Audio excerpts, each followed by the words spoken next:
As you guys can remember from my last devlog, I just created a joystick movement and created some art for the player. Anyways, I created a new scene, added a 2D node, right, collision shape 2D, and a visibility notifier 2D. Then I created a script. To start it off, I obviously made a variable for speed and health. Then called out the function process delta, then type a line of code of position period y plus equals speed, which makes the enemy move down once it starts, and then made a signal for the visibility notifier.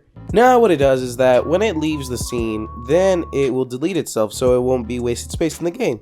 And as you can see, the enemy goes down on the screen. It's quite simple, nothing too complex. Then I wanted to create a spawner.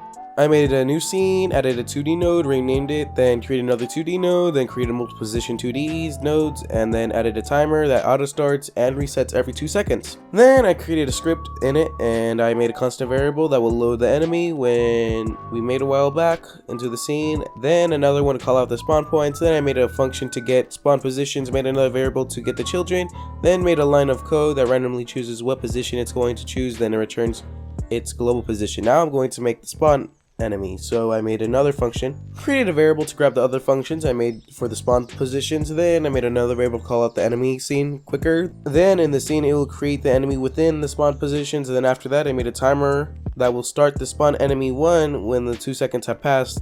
Then I created an area 2D, made a HP variable, then made a signal whenever it enters another area 2D it will lose 1 HP, and if it reaches 0 it dies. Then I made another button to shoot bullets. It was alright, kinda the same logic with creating the joystick. Just if pressed, then it will create a bullet and pull some logic from the enemy spawner. But there was an issue because it was an area 2D bullet, and it will also hurt the player. Make it easy, I just changed the layer and then made the enemy only detect the player and the bullet, and player to only detect the enemy to take damage. Then for the bullet, just made a simple line of code, position period dot y minus equal speed, which will just make the bullet go up, and we got a working bullet button now.